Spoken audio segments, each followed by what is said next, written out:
Re tout le monde, donc voilà, je reviens avec cette petite vidéo parce que ça a été coupé juste avant, donc vous aurez ma tête plusieurs fois, donc cette sale tête plusieurs fois, hein. Désolée pour vous, je vous plains.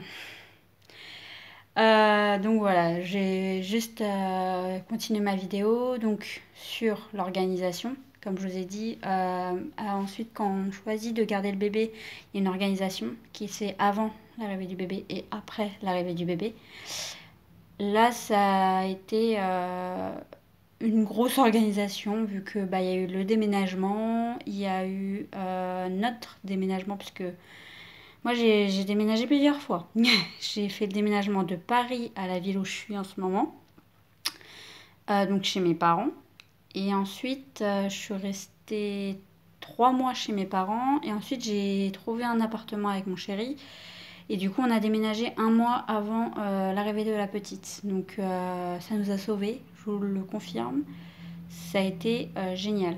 Mais je peux vous dire que vraiment, ce qui est important là-dedans, c'est vraiment de régler votre situation. Mais vraiment. Parce que soit, alors, si vous êtes en cours, euh, si vous êtes en cours, faites en sorte vraiment que vous puissiez suivre les cours un maximum. Vraiment, un maximum. Si votre grossesse se passe très bien, je vous le souhaite pour vous, hein. C'est vraiment tant mieux pour vous. Et arrangez-vous avec vos profs pour suivre vos cours ou que quelqu'un vous apporte vos cours.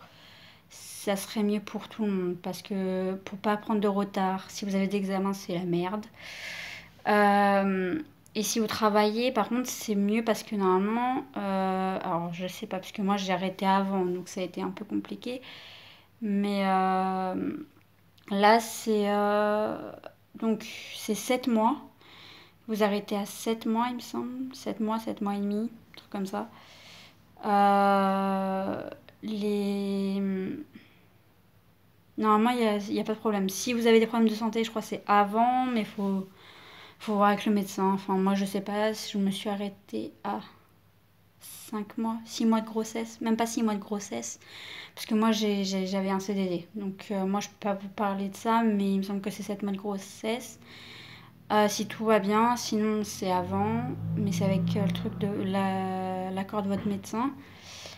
Donc voilà, de ce côté-là, je peux pas trop vous dire. Moi, je sais juste que bah, ça a été, puisqu'après ça a suivi avec le déménagement. Donc j'ai déménagé en décembre dernier. J'ai déménagé chez mes parents. On est resté jusqu'à. Bah moi je suis restée. Mon copain était chez sa maman. Je suis restée chez mes parents jusqu'à mars. Début mars, on a eu l'appartement et on s'est installé. Je peux vous dire que ça sauve. Nous, on devait rester chez mes parents pour la naissance de la petite parce que c'était prévu comme ça. Et finalement, on a eu l'appartement et je peux vous dire que être à deux et même quand il y a la petite, ça sauve. Parce que malgré ce que les gens puissent dire, c'est pas français, peuvent dire mais non, t'inquiète pas, t'élèveras ton enfant comme tu veux, les gens n'ont pas à juger. Oui, on en reparle quand il y a la petite, hein, ou l'enfant. Voilà. Moi, c'est quand alors moi j'ai entendu ça toute ma grossesse. Quand la petite est née, je peux vous dire que j'en ai entendu de toutes les couleurs. Moi, ça a été mes parents. C'est gonflant. C'est gonflant. Mais vraiment. Tu... Alors, il y a une solution qui marche à tout, hein. C'est-à-dire que on te dit, mais il faudrait que tu fasses ça comme ça, et puis ça comme ça, et puis ça comme ça. Alors, moi, c'est ma mère. Ma mère, je l'aime, hein. Je dis pas le contraire. Je dis pas du tout le contraire. On aime tous notre mère, à part des cas exceptionnels. J'adore ma mère, hein. Mais quand la petite est née, s'il vous plaît, mon Dieu, euh, tu dis oui à tout, ça passe. Tu fais oui, oui, je vais y réfléchir, mais oui, c'est. Ah oui, j'avais pas pensé à ça. Ça passe. Parce que franchement, si vous faites pas ça, Mon Dieu. Mais il faut pas faire ça qu'avec les mères, avec tout le monde. Avec tout le monde. Moi, ça a été ça, avec la mère, avec la grand-mère, avec tout le monde, tout le monde, tout le monde. T'entends partout. Mais ça, c'est toutes les mamans qui vont avoir le droit à ça. Toutes les mamans, sans exception. Vous dites pas, mais j'ai échappé à la règle, ma famille n'est pas comme ça, ou mes amis sont pas comme ça. Quoi qu'il arrive, vous allez tout le temps avoir une petite phrase avec un petit truc, quoi.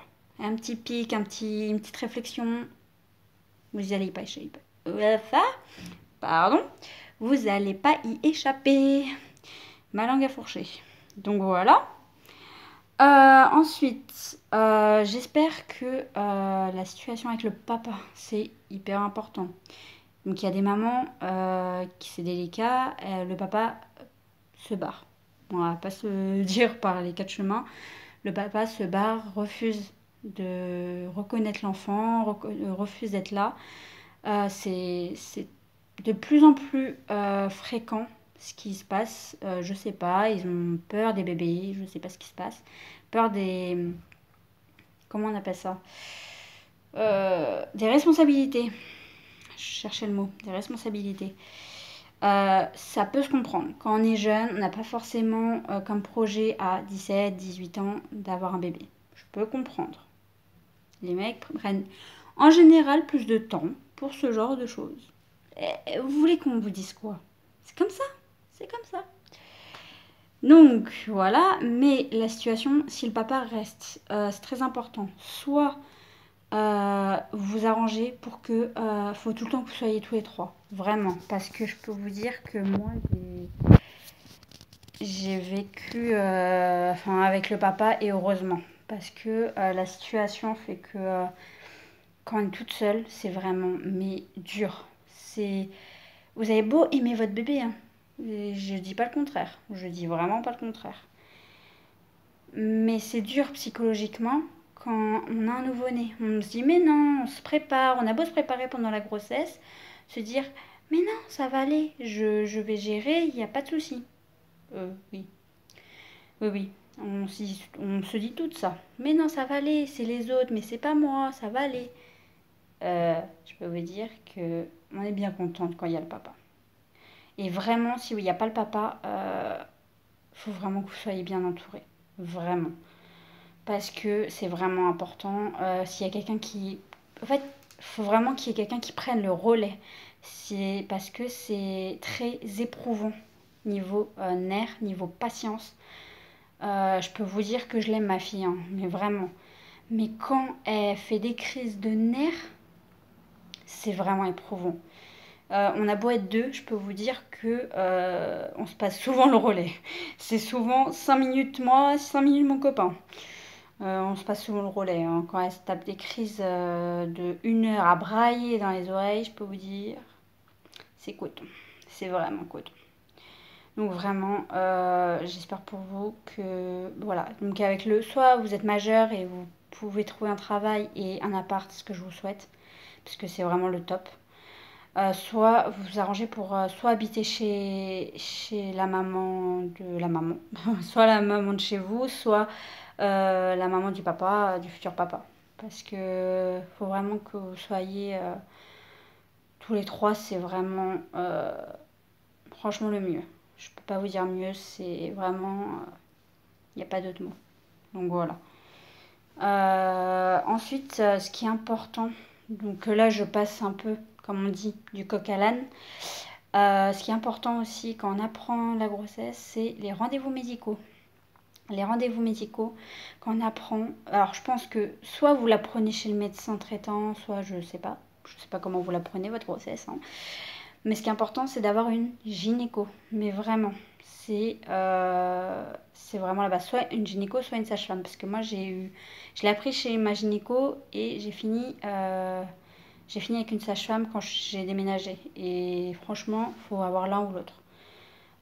Si vous avez les deux, je pense pas que ça sert à grand chose. Mais l'un ou l'autre, que vous ayez un suivi pendant votre grossesse, vous êtes obligé. Vous êtes obligé. Parce que c'est un peu elle qui va vous donner pour les échos, pour les prises de sang, pour. Il y a quoi? Prise de sang, écho. Euh, je sais plus. Franchement, je pourrais plus vous dire ce qu'il y a à faire. Je crois que c'est surtout ça, les échos et les... Voilà. Donc les échos et les prises de sang. Ensuite, les prises de rendez-vous, il faut vraiment que vous les preniez avec sérieux.